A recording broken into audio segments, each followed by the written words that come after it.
Salut, c'est Florian, bienvenue dans cette nouvelle vidéo. Dans cette vidéo, je vais te parler de l'action Gladstone Capital. Gladstone Capital, qu'est-ce que c'est? C'est tout simplement une société d'investissement. Avant-hier, je t'ai présenté Gladstone Commercial REIT. C'est une REIT, c'est une société qui détient de l'immobilier. Eh bien, une autre filiale de Gladstone, c'est Gladstone Capital. Société d'investissement. Ça fait 21 ans que le dividende est versé sans interruption, comme tu peux le voir juste ici. Alors c'est marqué 20 ans. Si on compte l'année en cours, on est donc à 21, il me semble, non, 2002. Premier versement 2002, non, donc ça fait bien 20 ans.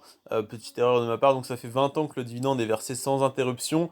Il a légèrement baissé en 2020 et 2021. À savoir qu'il était stable depuis 2010, voilà. Donc il a été stable pendant 9 ans, puis très légère baisse en 2020, puis en 2021. 2022, on attend de voir ce que ça donne.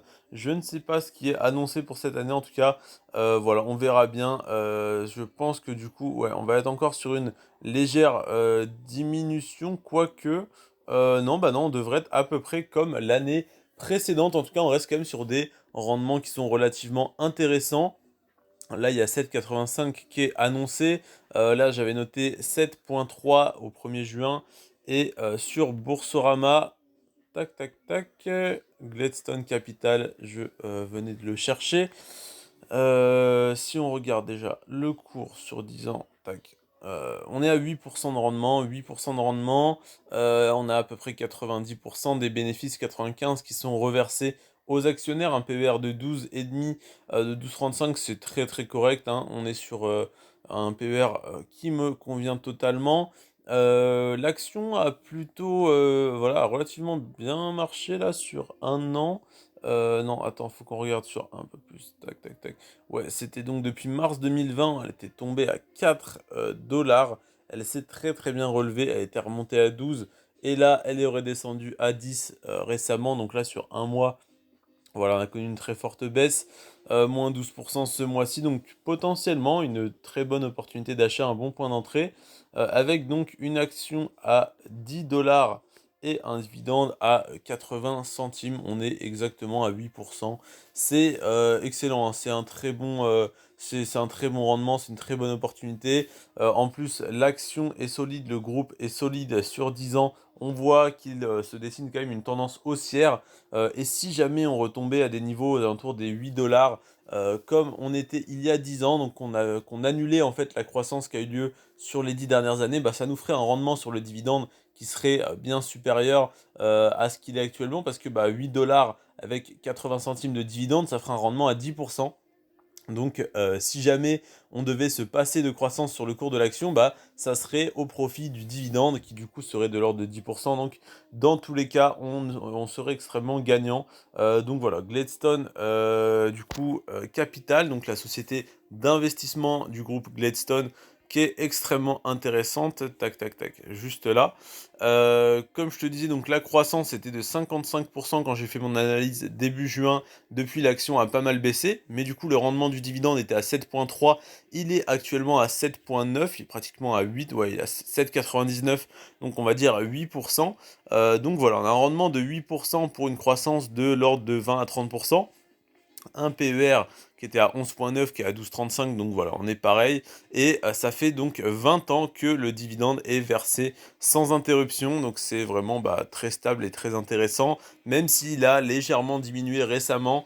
Si jamais tu fais un DCA dessus, donc c'est-à-dire que tu achètes tous les mois ou toutes les 2 semaines ou toutes les semaines, un petit peu de cette action, et eh bien ça veut dire que tous les mois également tu reçois ton dividende, tu peux le réinvestir avec les intérêts composés. Si l'action est plus basse, tu as un meilleur rendement, et bah, si jamais elle est plus haute, tu es en plus-value latente.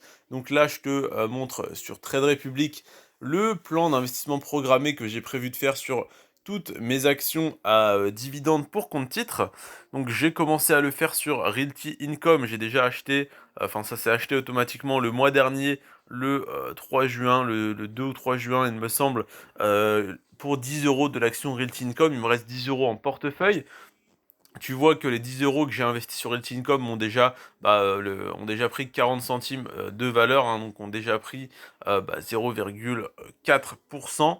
Tac, tac, tac. Et donc Realty Income, bah, le plan va être exécuté le 4 juillet. Donc ça va me racheter 10 euros de l'action Realty Income. Pourquoi je te montre ça? Parce qu'en fait, il y a donc dans cette liste 30 actions à dividendes pour compte titre qui m'intéressent. Et chacune de ces actions, je vais les acheter via ce plan d'investissement programmé sur Trade Republic. Pourquoi je vais faire ça sur Trade Republic? Pourquoi j'ai ouvert un nouveau compte titre alors que j'en avais déjà un chez Boursorama? Parce que Boursorama est très bien pour le PEA, je trouve, parce que bah, une fois passé les 5 ans, tu peux tout simplement, quand tu reçois tes dividendes, les renvoyer vers ton compte et les utiliser pour tout simplement bah, vivre, hein, et pour les dépenser comme bon te semble. Par contre, le compte titre, comme j'ai plus une optique bah, pour l'instant, hein, de le développer, de le faire croître, euh, je le fais sans aucun frais de passage d'ordre en mettant les plans d'investissement programmés où du coup bah, tous les ordres sont exécutés automatiquement et sont gratuits. Donc ça va se faire automatiquement tous les mois, je n'aurai aucun frais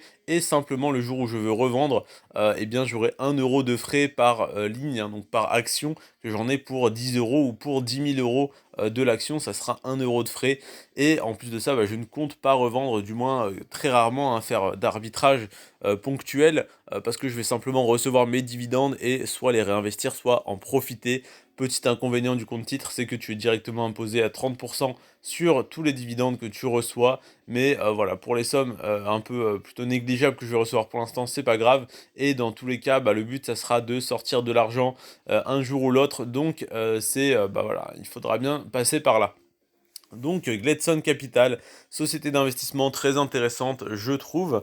Je te conseille de t'y intéresser. Voilà, je te conseille pas d'y investir forcément, mais au moins de faire tes recherches dessus. Et si elle t'intéresse, pourquoi pas d'y investir. On se retrouve demain pour parler de Main Street Capital, qui est également une société d'investissement avec seulement 15 années de versement consécutif du dividende, mais bien d'autres avantages, tu vas le voir. C'était Florian, si tu as des questions, n'hésite pas à les poser en commentaire. Je te remercie d'être resté jusqu'à la fin de cette vidéo. Sur ce, prends soin de toi et de tes finances. Ciao et à demain.